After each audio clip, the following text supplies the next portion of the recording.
reloj. Es una de las pocas cosas que tengo. No me tengo a mí mismo. No soy mi dueño. Mi reloj tiene la correa rota. Un viejo reloj de pulsera que ya no puede sujetarse a mi muñeca. En realidad, fue sustituido por otro tipo de ataduras que no acarician, como la correa, sino que se hunden en la carne, inexorables, queriendo alcanzar los huesos. Mi reloj está parado. Las agujas están fijas, insensibles al paso del tiempo. Para mi reloj son siempre las 10:15. Una de las agujas casi cubre el calendario. Ese calendario en el que permanece el número 22, quieto, invariable. Las 10:15 de la noche del día 22. Quiere callarse el mes. Es su secreto. Pero él y yo sabemos que se refiere al mes de julio. Es terco como las piedras, como las cosas muertas.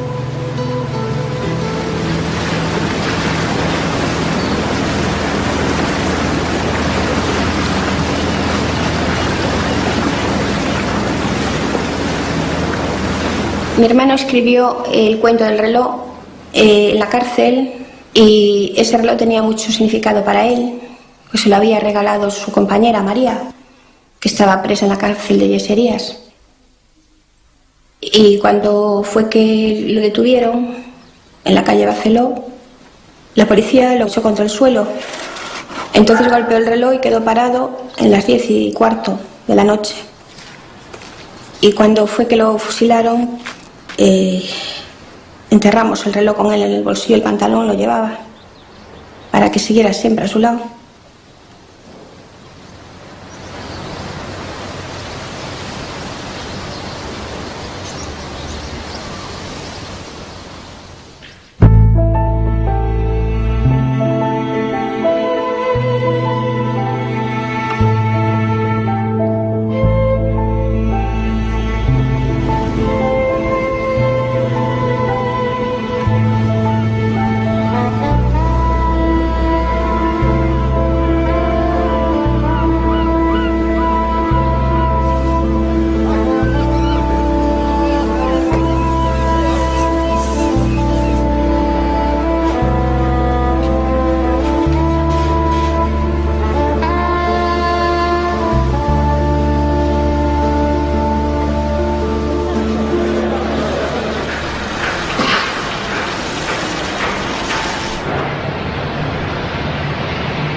Creo que hay una generación que estuvimos muy influenciados por la huelga general del 72, que en Vigo fue muy dura. Fue 15 o 16 días de ocupación, cargas brutales, presencia policial, y te cogen una época en que eres un poco idealista, intentas cambiar el mundo, y bueno, pues otros le daba por ser hippies y otros pues nos metíamos en organizaciones de izquierda o de extrema izquierda, como le llamaban antes.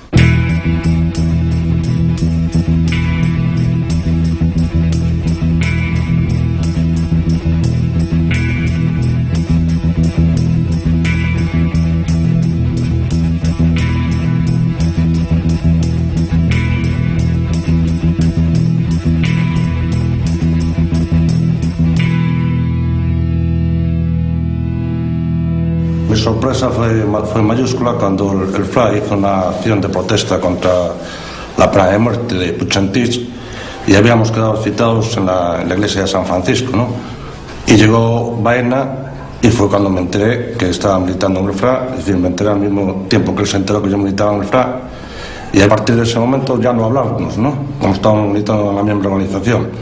Después coincidimos aquí en Vigo varias veces en cenas de reparto de propaganda, en Barreras, en Citroën.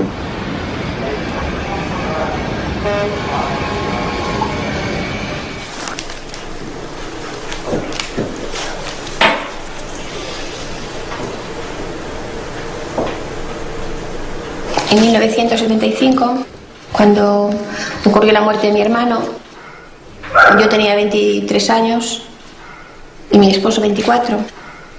Teníamos 2 niños pequeños, uno de 1 año y otro de 2, que eran los ojitos derechos de mi hermano.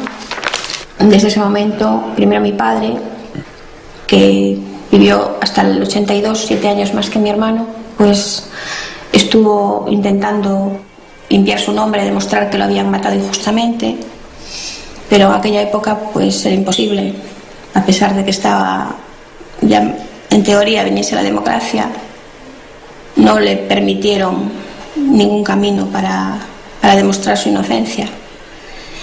Después mi madre también estuvo luchando hasta el 2000 y ahora pues he continuado yo su lucha. Hemos presentado un recurso en el Tribunal Constitucional y la contestación ha sido negativa porque dijeron que en 1975 España aún no tenía la Constitución. Y después presentamos otro en Estrasburgo, en el Tribunal de Derechos Humanos, y la contestación ha sido por el mismo estilo. El Tribunal Europeo de Derechos Humanos, en una escuetísima resolución que cabe en un folio, lo que dijo es que en el momento en que ocurrieron los hechos, en el año 75, el Estado español no había adherido al Convenio Europeo de Derechos Humanos, es decir, que por una razón de temporalidad se dejan en el olvido o se hace la vista gorda a esas vulneraciones de derechos. Amnistía Internacional apoya la petición de Flor Baena.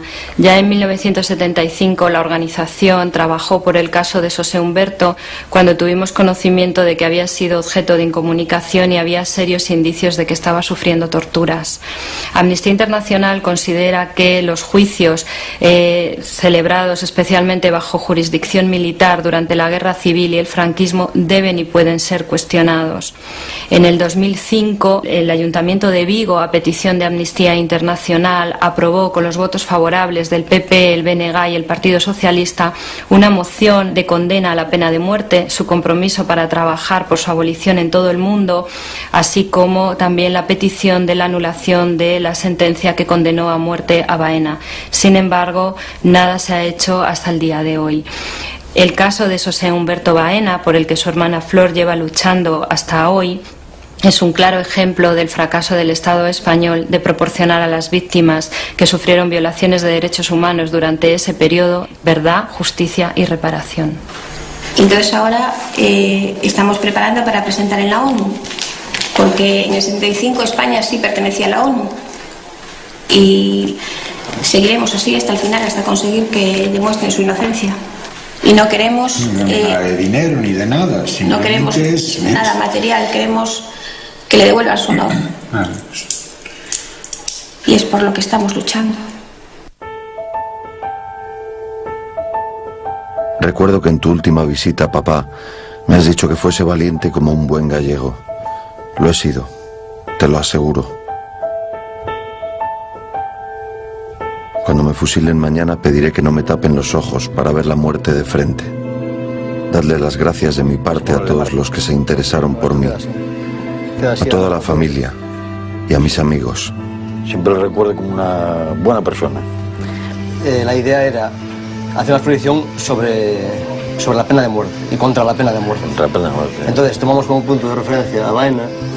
La idea que se me ocurrió fue pintar 2 cuadros, que es este más figurativo y esto que convierto a los personajes del fusilamiento en una mente abstracta.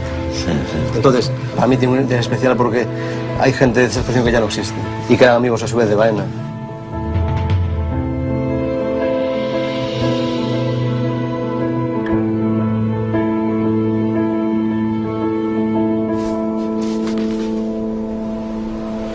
Con Super 8 hice una película y una de las escenas que era de un interrogatorio policíaco, salía él, escribiendo a máquina Esta película la hice en el 74. Era lo que facíamos. Éramos todos unos pipiolos, ¿eh?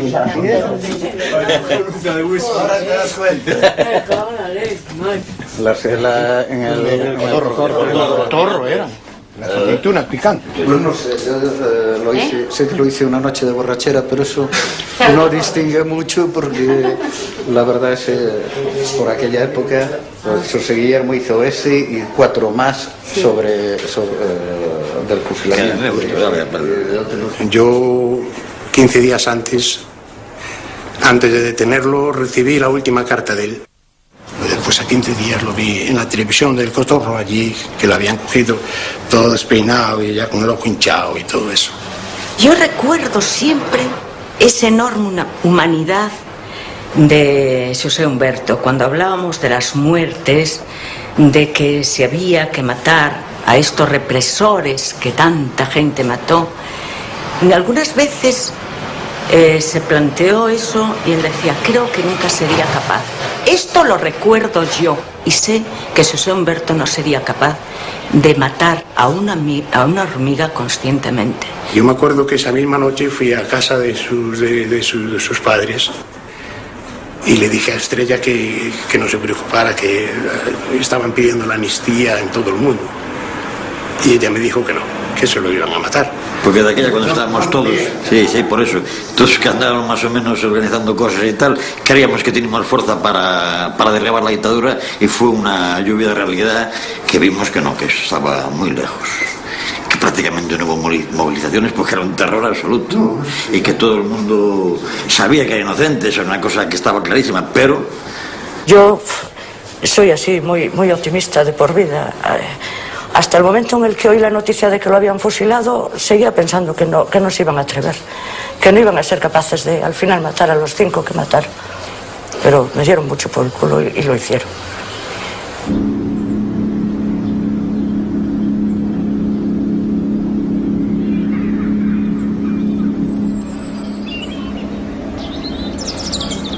Entonces, cuando hacemos la cosecha.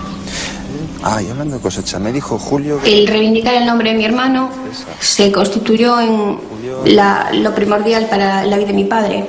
Y mi padre, para que mis hijos nunca se avergonzaran de su tío, dejó una carta para que les leyese cuando fueran mayores. Dice así: me llamo Fernando Baena Fernández, natural y vecino de Vigo, provincia de Pontevedra. Nacido el día 6 de marzo de 1905. Se me ocurrió escribir estas líneas para que mis nietos, cumpliendo la última voluntad de mi hijo, una vez sean mayores, puedan saber la verdad sobre la desgracia que en estos momentos nos aflige por la muerte violenta de José Humberto. Estamos en el mes de octubre de 1975. A vosotros me dirijo. Yo, vuestro abuelo... Hablemos de Peter. Nombre familiar cariñoso que aplicábamos todos a José Humberto. Este me pidió que lo dejara ir a la Universidad de Santiago para estudiar filosofía y letras. Pensando en que en los años de bachillerato había alcanzado alguna beca que me ahorrara bastante dinero y considerando su afán por el estudio, así como su recto proceder y buen comportamiento, no lo dudé y lo mandé a Santiago. Cerca de finales de curso del primer año, lo complican en una algarada estudiantil y estando en casa, como venía todos los sábados, llega la policía de Vigo y me piden que lo deje ir a la comisaría para hacerle unas preguntas. Con ellos y después lo mandaron a la cárcel en La Coruña. Me decían que le dejarían a libertad provisional mediante una fianza de 15.000 pesetas. Yo no las tenía, pero las pedí prestadas y consigo tenerlo otra vez en casa. Pasaron unos 2 años y se celebró el juicio, siendo absuelto, libre de toda culpa, total que era inocente. Una vez que Peter cumplió el servicio militar, regresó a Vigo y trató de colocarse teniendo que efectuar trabajos eventuales. Por fin logra colocarse como simple peón de fundición en una empresa cercana a nuestro domicilio. Su ilusión era grande y también la nuestra. Pues pensábamos que por fin la mala suerte dejaba de cebarse en nosotros. Vana esperanza. Llegó el 1 de mayo de este año y un grupo de muchachos se manifiesta en la travesía de Vigo y un guardia civil de paisano saca una pistola y mata a un empleado de Fenosa.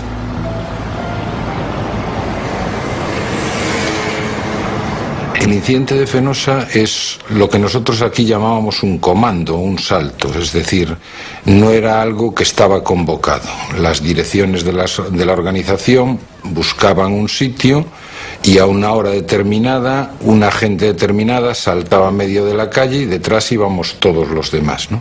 En nuestra casa en aquel momento estaba escondida María, la novia de Baena, por problemas personales.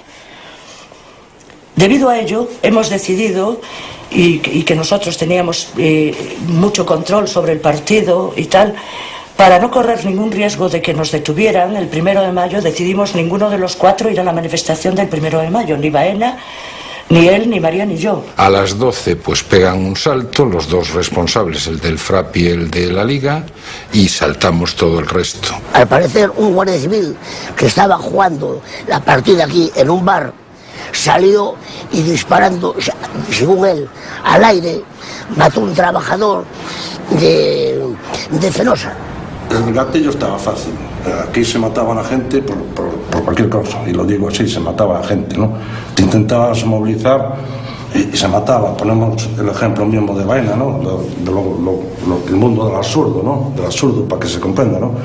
Es decir, un 1 de mayo del 75, unos jóvenes hacen una manifestación, que lo único que hacen es una manifestación para tirar octavillas, sale un guardia civil del balcón, dispara, mata a un obrero que solo fue a ver la manifestación, que estaba de guardia en Fenosa, y resulta que detienen a la gente. A raíz de eso tuvo que marchar Baena, y el guardia civil que disparó, impune, ¿no?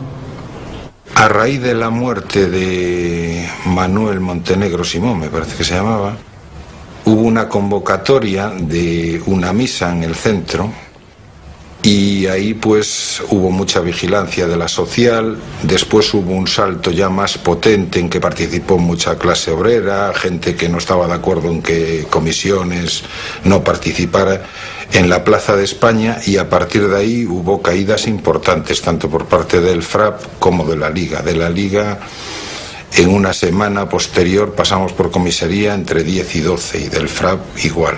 En la caída, cuando detienen a gente, canta la gente, hay gente que habla, porque aunque la gente piense que al final de la dictadura pues era una cosa blanda y tal, de eso nada, o sea, era peor que nunca, porque además estaban acojonados por lo de Portugal, habían visto lo que le había pasado a la PIDE, y entonces bueno, la represión, aquí se utilizaba la picana, o sea, que eso que no en ese año la picana estaba en comisaría y se utilizaba. Las palizas eran, bueno, el chiste era que cenabas hostias y de postre negrones.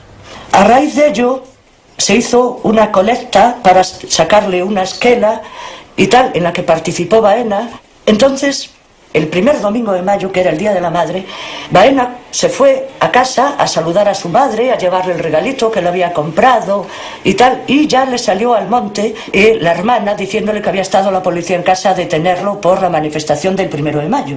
No solo lo culpaban de la colecta, sino de la manifestación. Entonces, ya no saludó a su madre, pasó aquí la noche, y por la mañana siguiente, en el coche de mi padre, con 2 choferes, un hermano y un cuñado, lo llevaron a Madrid.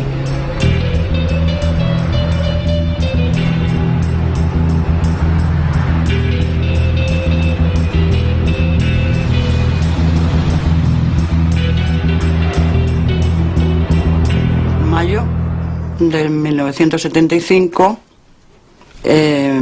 fue un compañero a mi casa a decir que había un compañero que había venido de Galicia y que teníamos que buscarle una casa porque lo tenía él en su casa, pero en una acción la compañera pues había caído y tenían miedo de que hablase y dijera dónde estaba. Creo que la compañera fue detenida por la Legión en una acción de solidaridad con el Frente Polisario. En ese momento estaba la cuestión del Sáhara muy caliente. Hay que tener en cuenta que el FRAP tenía delegados en el Sáhara.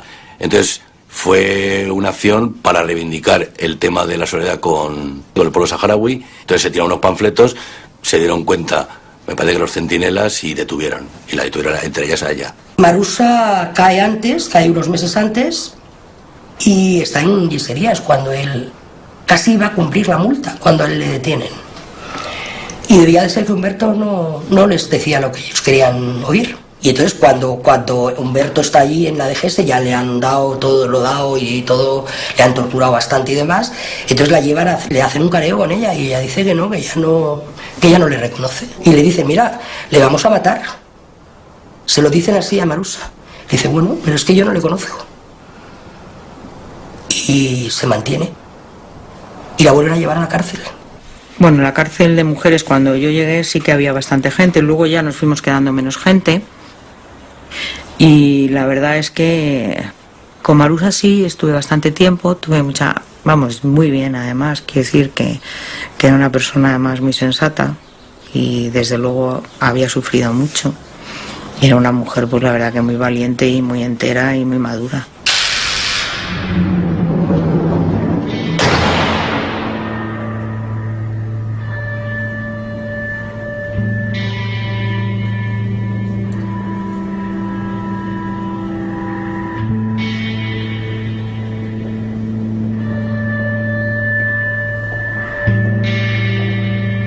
Me detienen por simple, no sé si es que tenían algunos compañeros que cayeron, pues tenían mi nombre y yo absolutamente lo entiendo, yo militaba contra las consecuencias, pero mi por militante no era evidentemente por militar en el FRAP.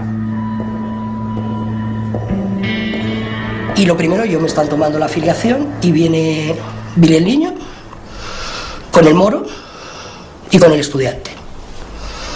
Y lo primero que me dice, hombre, Asturias, porque mi nombre de guerra era Asturias. ¿Qué tal? Ya te tenemos aquí. Yo le digo, no, yo no soy Asturias y tal. El moro es el primer contacto que yo tengo con la política social. Saca una barra como de madera, pero además la sacó de la manga porque fue un movimiento muy rápido. Era muy grueso, era obeso el hombre. Y bueno, pues el primero en los riñones, pero yo le esquivo y rompo todo lo que es todo un teclado de una máquina de escribir. Con la rabia de que había roto el teclado, pues los primeros golpes son bastante considerables. Y pegándote y pegándote y pegándote y pegándote entre muchos, ¿no? O sea, se ponían alrededor y cogían las porras y... en fin.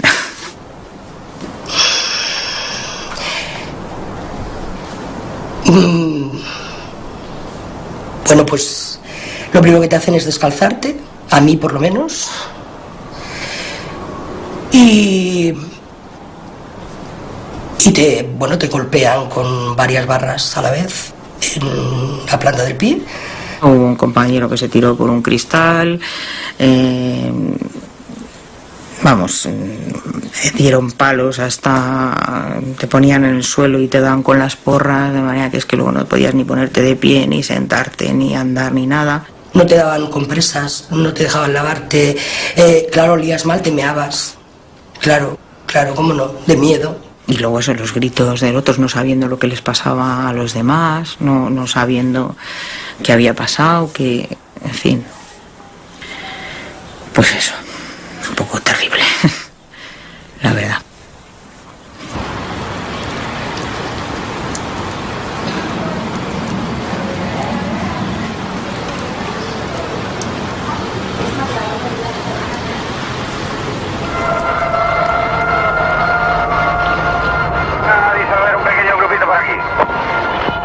Emplea goma si es necesario, pero fuerte y bien dada. Cambio. Atención, RT0 para J3, RT0 para J3, cambio. J3 para RT0, cambio. Encuentre, desplácese por Vía Layetana, calle Fernando hacia las Ramblas, cambio. Voy precisamente para allá, cambio.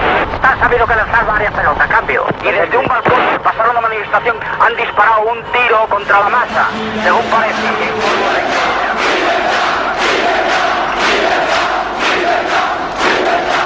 El jiji jaja corríamos delante de los grises, que dicen algunos ahora. No, los grises mataban. La Guardia Civil mataba. La Brigada Político-Social mataba. Gente que pedía agua era ametrallada. Gente que distribuía octavillas eran ametrallados y asesinados. Están los nombres, los apellidos, las fechas, las horas, las circunstancias. En mi barrio no había colegios.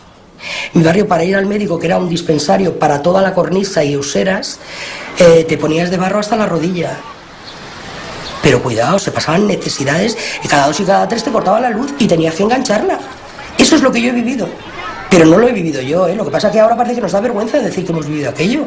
No, en Orcasitas, en Vallecas, en todos esos sitios se ha vivido lo mismo. Yo no sé qué memoria, tenemos una memoria selectiva en este país, ¿eh? Sobre todo porque ser pobre, quiero decir que no es un pecado, es una desgracia.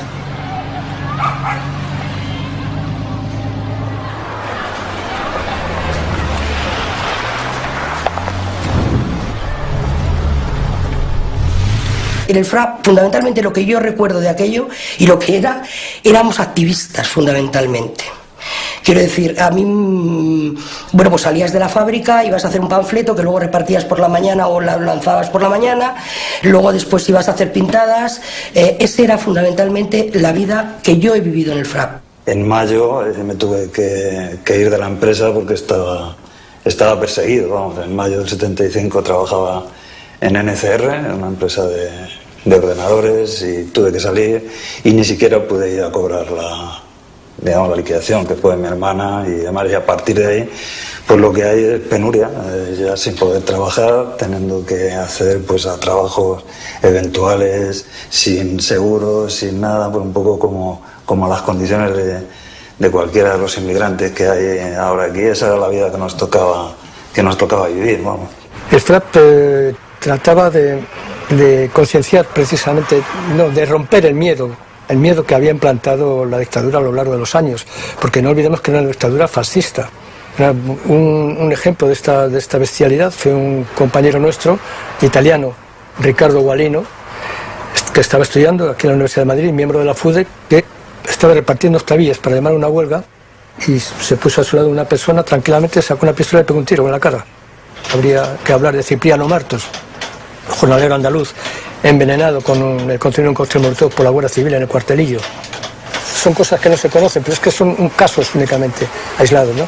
Son muchísimos que había en todas partes, en las huelgas, apaleamientos, asesinatos, Enrique Ruán, la lista es interminable.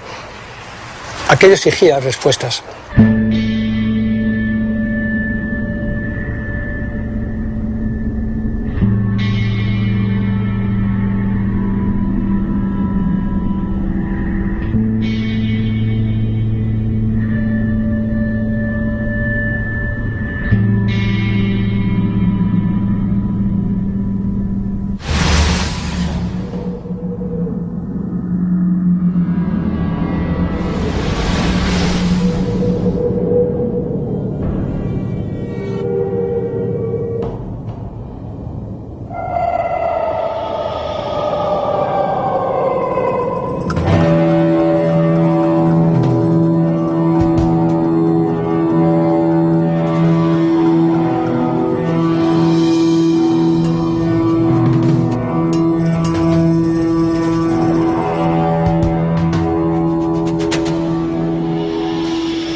En la DGS me comunicaron que había participado en la muerte de un policía armada y que me iban a golpear hasta que declarase, pero que me iban a dejar vivo para que pudiese firmar la declaración, aunque sería por poco tiempo, porque me iban a liquidar a garrote vil.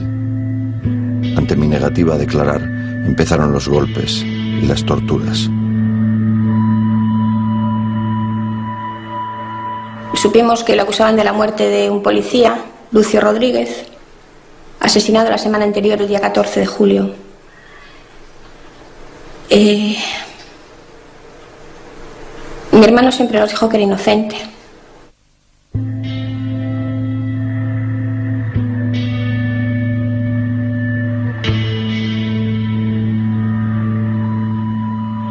Una cosa es que el FRA reivindicara a que fueran ellos, los autores, Así que, es decir, lo que está claro es que ni una prueba, lo condenaron sin prueba. En algún caso, el caso de Humberto es bastante gordo, porque Humberto no estaba aquí en ese momento. Tuvo que venir, irse y volver en una hora, pero es que no puede ser, no pudo. Sería una cosa que todavía hay que mantenerla en la confidencia, no en secreto, pero sí, todavía hay que hacerlo así. Más adelante se podrá decir. Pero yo creo que no estaba. A mí me detuvieron en la calle. Todas las detenciones siempre son traumáticas. Esta me parece recordar que era ya la cuarta. Me resistía al intento de detención, ¿no? Entonces, bueno, pues forcejeamos, hubo golpes. Me llevaron directamente a la DGS, no salí de las dependencias de la brigada de Conesa. Ahí me parece que estuve como 8 días constantemente allí. Una sola vez que me bajaron, pues poco menos que me intentaron linchar entre un destacamento de estos de policía armada que había allí por el patio. Por cierto que mientras estuvimos allí aislados, en la DGS, evidentemente en la Dirección General de Seguridad no pudimos ver a un abogado, por supuesto, ¿no? Pero tampoco en la cárcel, es decir, estuvimos unos 16 o 17 días aislados hasta que pudimos tener una primera entrevista con un abogado. Baena, pues especialmente también quedó bastante machacado. Fue uno de los aspectos que denunció en el juicio. En el juicio dijo: a mí me han torturado y si el tribunal quiere puede ver todavía las señales que conservo.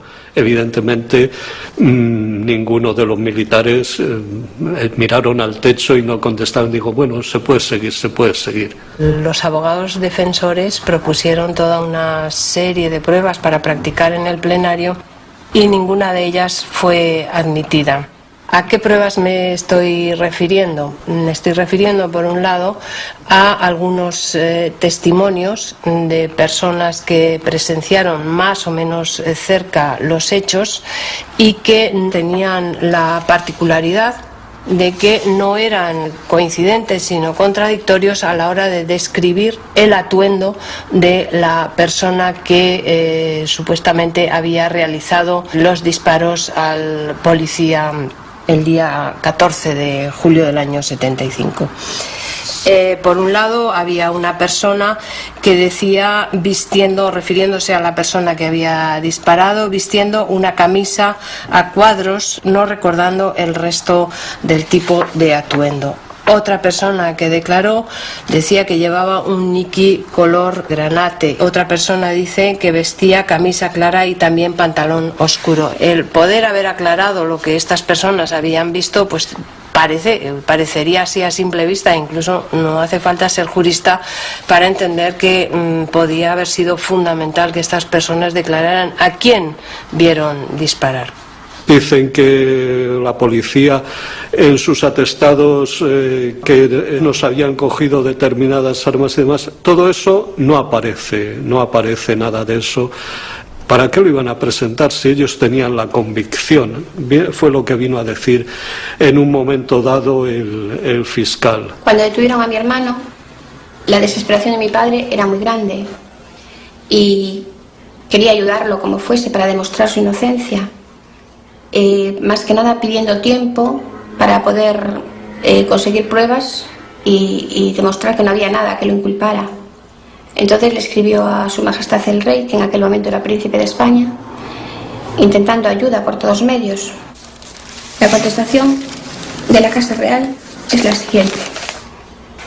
Palacio La Zarzuela, Madrid, 12 de septiembre de 1975. Señor don Fernando Baena Fernández, Vigo. Mi estimado amigo, Su Alteza Real el Príncipe de España ha recibido el escrito que le ha dirigido y ha encargado a esta secretaría que lo estudie con el mayor interés, por si existiese alguna posibilidad de ayudar a su hijo. Así lo hemos hecho, pero lamentándolo mucho, tenemos que comunicarle que la solución al problema que plantea se sale de nuestras atribuciones, por lo que nada podemos hacerle para favorecerle. Siento muchísimo no poder darles mejores noticias y quedo suyo, atento y afectísimo amigo, Alfonso Armada Comín.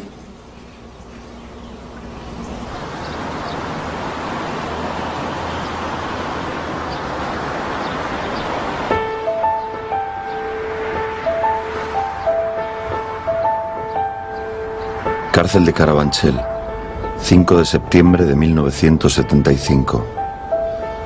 Me alegró mucho vuestra visita del miércoles, aunque no me gustó el veros tan desanimados. Nuestro juicio sigue adelante y presumiblemente será en la semana que comienza el día 15. Animad a mamá y decidle que pronto estaré con ella, aunque no sea cierto. Me dijeron que mi compañera en la cárcel de Yeserías me está haciendo un jersey de lana para el invierno. Ahora estamos relativamente bien, somos 17, pero en comisaría están todavía unos 10 o 20, que supongo que los traerán para aquí. Uno de los detenidos en comisaría es un chaval de Vigo también, al que acusan de la muerte de un teniente de la Guardia Civil. Vivía en la calle que une Camelias con López Mora en Peniche, y su madre es viuda. Yo tuve una llamada telefónica y me dijeron que a mi hermano lo habían detenido.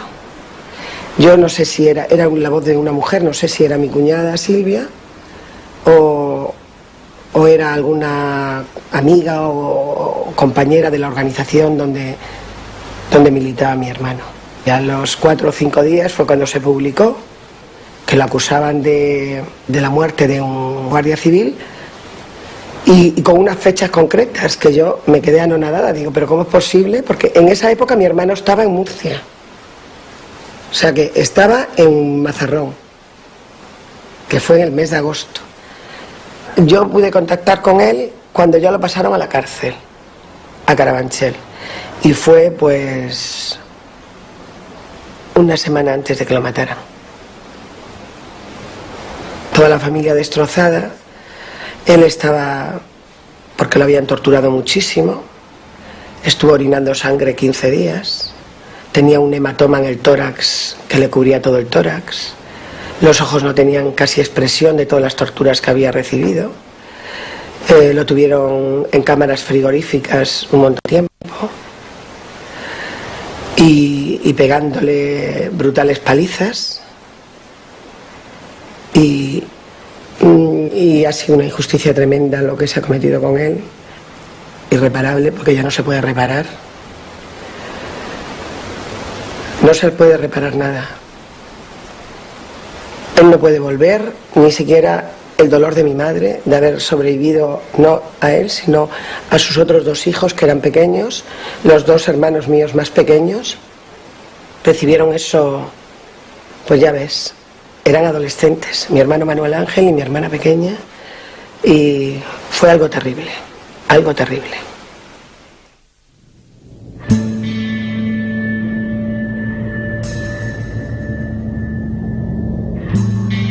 Fuimos sometidos a un consejo de guerra sumarísimo. Esta era la denominación oficial.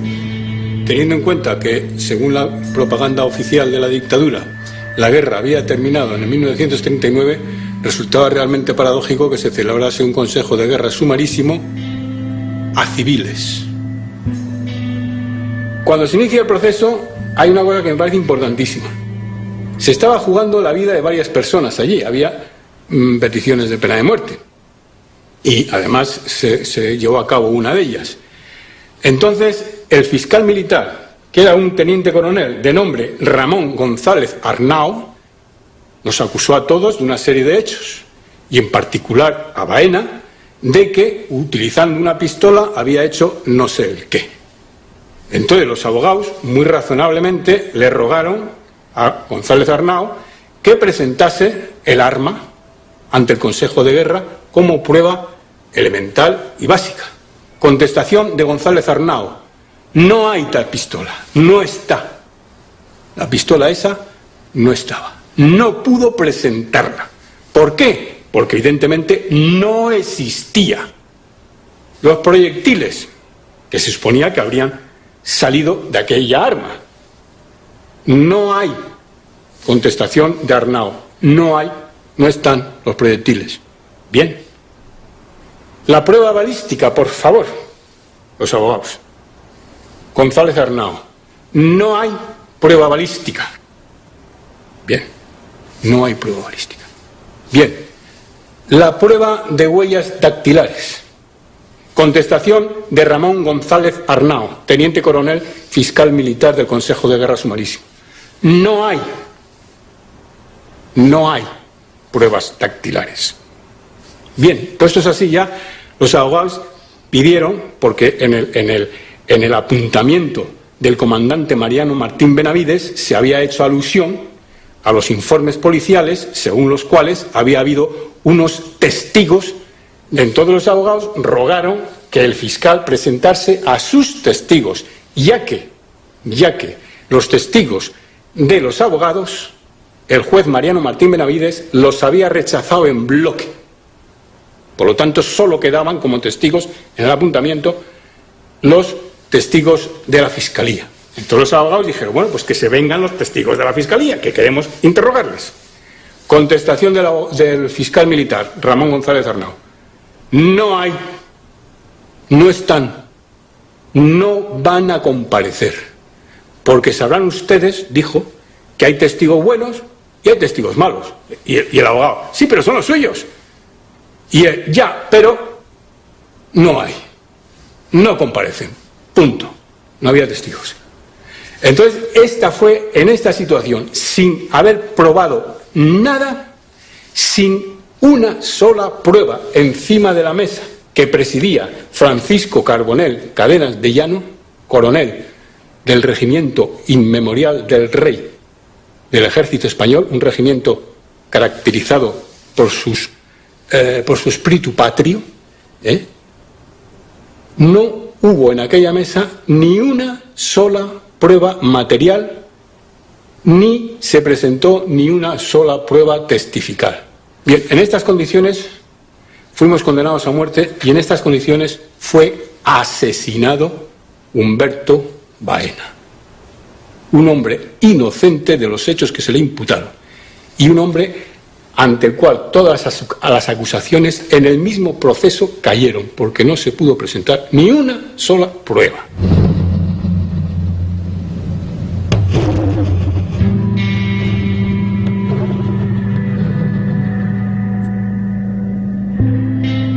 Hay un testimonio de Christian Grobet, abogado de Ginebra y Zúrich, observador de la Liga Internacional de los Derechos del Hombre. ¿Son realmente culpables los miembros del FRAP que están siendo juzgados? ¿No pagarán estos por otros? El que suscribe nunca ha tenido, desde que asiste a procesos políticos en España, un sentimiento tan acusado de asistir a tal simulacro de proceso. En definitiva, una farsa siniestra, sobre todo si pensamos en la suerte que reserva a los acusados. Uno de los momentos duros que recuerdo fue en el momento en que Castel nos comunica que José Baena, que Manolo y yo estamos condenados a muerte. Y hay otro momento también que recuerdo con particular dureza, pero que de alguna manera se transformó, y es la primera salida que hacemos al patio. Cuando habíamos dado como 3 vueltas, empiezan a silbar desde una de las ventanas la Internacional, y a continuación en todas las ventanas, o sea, se va transmitiendo y empiezan a silbar desde todas las ventanas. Retumbaba el patio, la verdad, con los silbidos. Los funcionarios empezaron a señalar, no, es aquella, pero ya digo que en un momento dado eran todos. Aquel fue un momento que recuerdo con especial emoción.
me han dado un bolígrafo y bastante papel.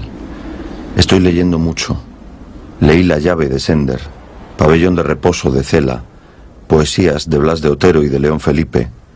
Las poesías de Blas de Otero ya las conocía. En esta segunda lectura me impresionó mucho una que canta Paco Ibáñez, que dice: si he perdido la vida, me queda la palabra. Ayer por la noche vino a verme el cura de la cárcel. Estuvimos charlando bastante rato. Es un hombre de unos 55 años, con el pelo canoso, y parece buena persona. Me gusta hablar con él, aunque ya supondréis cuál es el tema que saca en nuestra conversación. Otro día más. No tengo nada que contaros, porque no pasa nada.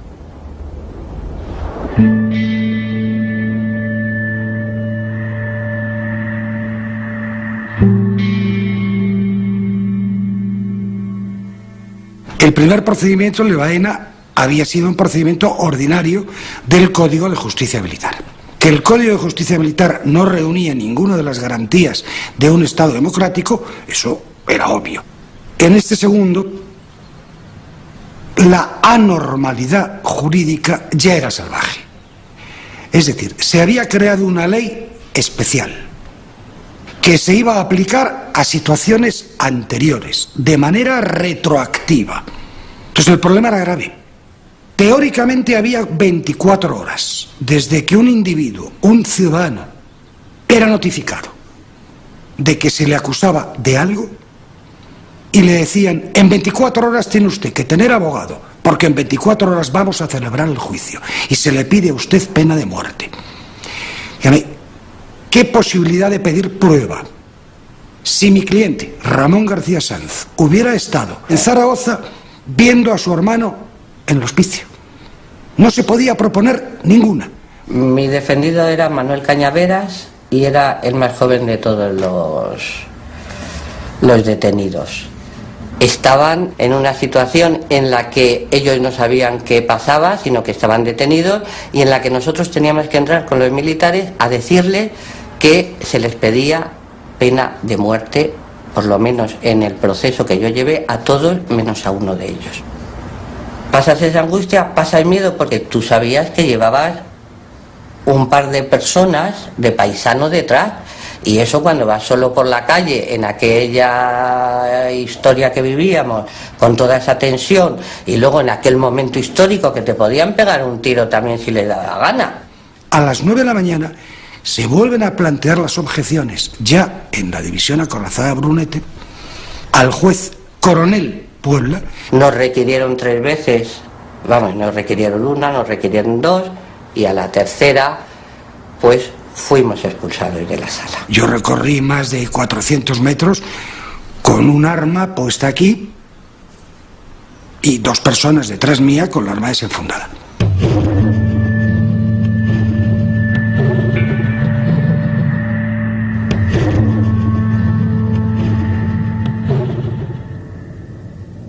Se escribió un informe y se remitió, se hizo un informe, se remitió a todas las embajadas, a los capitanes generales, a los miembros del gobierno de Francisco Franco.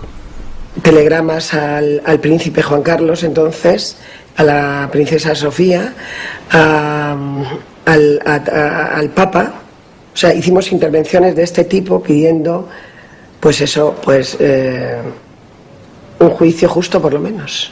Vi sono alcune che segnaliamo alla vostra umana e cristiana sensibilità. I condannati a morte dei terroristi di Spagna, dei quali noi pure deploriamo le geste criminali, ma che vorremmo redenti da una giustizia che sa affermarsi magnanima nella clemenza. De los sentimientos prefiero no hablar.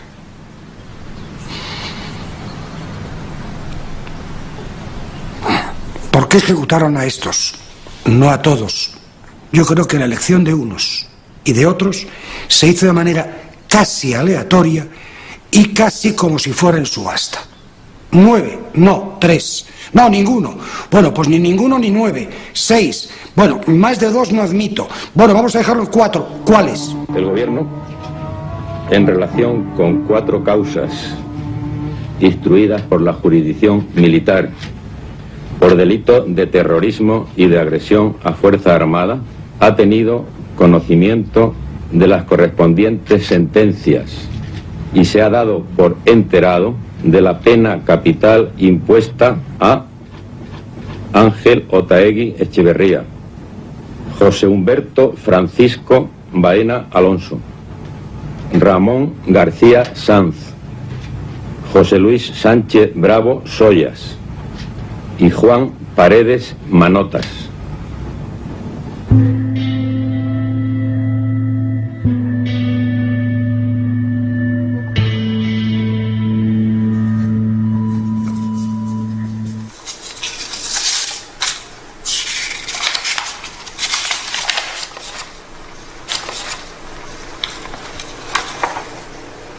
...26 del 9 de 1975.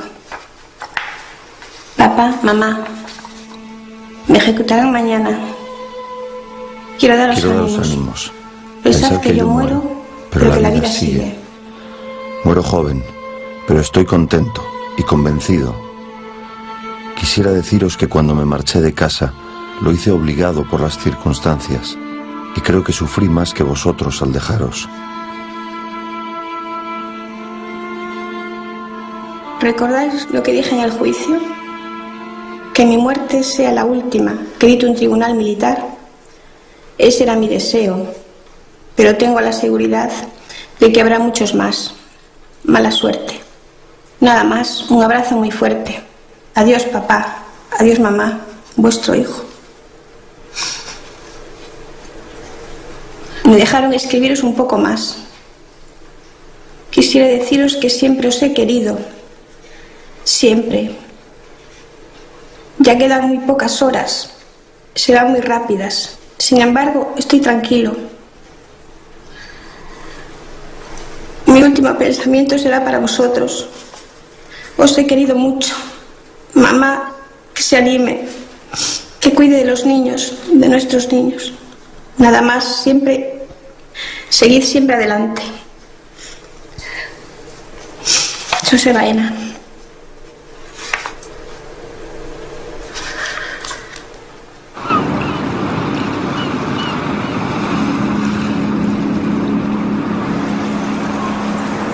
Llega el día 26 de septiembre, viernes, y me dispongo a salir para Madrid, para verlo el sábado, que era el día de visita. Y en aquel momento, 8:30 de la tarde, se recibe una llamada telefónica del abogado de Madrid diciendo que teníamos que estar en la cárcel de Carabanchel antes de las 6 de la mañana, si quería ver a mi hijo con vida.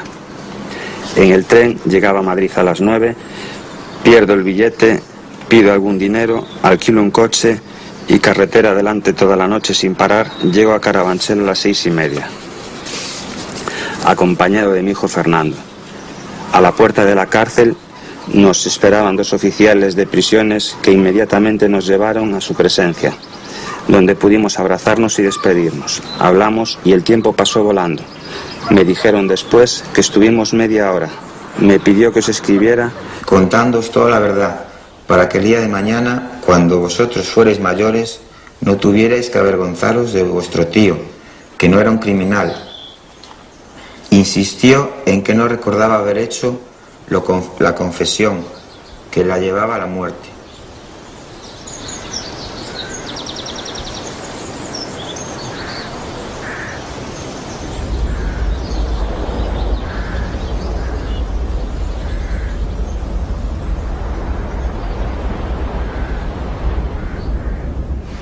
Pues ya nos despedimos de mi hermano. La despedida fue algo tremendo. El abrazo que me dio al final es como si estuviera pegado a mí. No quería separarse, me quería como, no sé, me dijo muchísimas cosas con ese abrazo, muchas.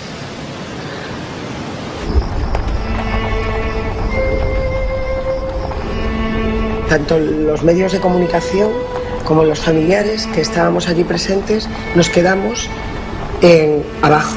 Ellos nos subieron en un coche y yo oía como los primeros disparos, no sabía si era mi hermano o era cuál de ellos iba primero, iba en segundo lugar o iba en tercer lugar.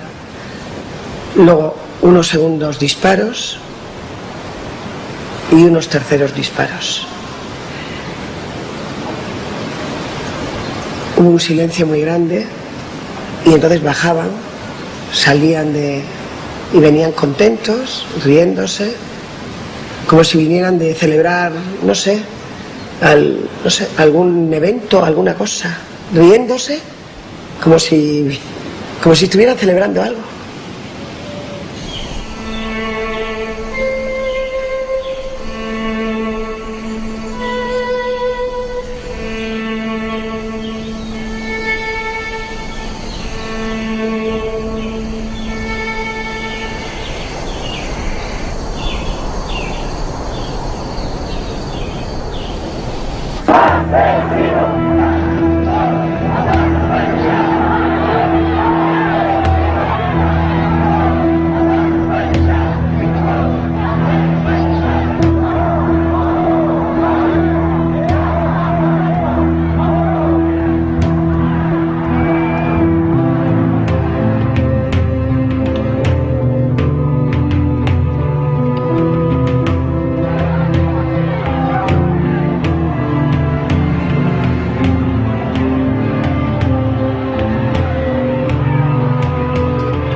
Atención, españoles, habla Su Excelencia el Jefe del Estado. Todo lo que en España y en Europa se ha armado obedece a una conspiración masónica y izquierdista en la clase política, contubernio con la subversión comunista terrorista en lo social, que si a nosotros nos honra, a ellos les envilece. Yo durante mucho tiempo a los amigos de mi hermano no les hablaba, porque tenían miedo que al saludarlos los relacionaran con mi hermano y pudieran tener represalias. Y durante varios años no hablaba prácticamente con nadie. Recibimos amenazas de todo tipo, no solo nosotros, sino nuestra familia. Y bueno, aún después de venir la democracia, aún seguimos siendo presionados. Y aún hasta hace poco, aún hace un año, que tuvimos presiones bastante fuertes para que dejáramos de decir que mi hermano era inocente. Mi corazón y el tuyo media o se oprime según nuestro estado de ánimo. Mi corazón también suena como un viejo reloj. A veces me parecen golpecitos suaves, otras fuertes e impotentes llamadas de auxilio, gritos inútiles de un náufrago desgarrando el silencio del océano. Con frecuencia, en la soledad de la celda, me detengo a escuchar su sonido. Cuando sucede esto, suelo reaccionar con energía y enfado, pensando que su monótono ruido altera la paz de las cosas que me rodean. Entonces, con los dientes apretados, le pido a mi corazón que se calle, que me deje dormir, como duerme el hierro que sirve de reja a mi ventana.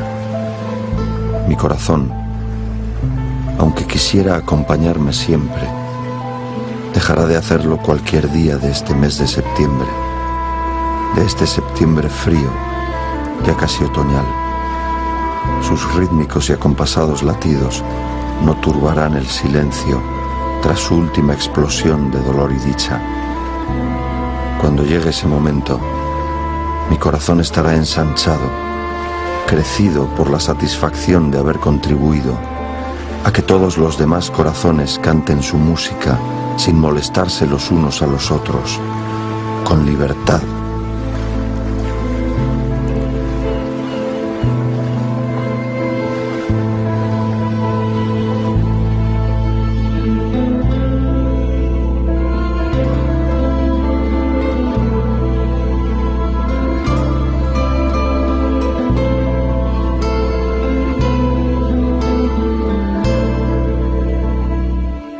Hay palabras que cambian toda una vida, otras que olvidan las cosas que nombran. Te hablarán de barcos sin regresar, de cartas sin escribir, canciones sin acabar. Si aprietas mi voz,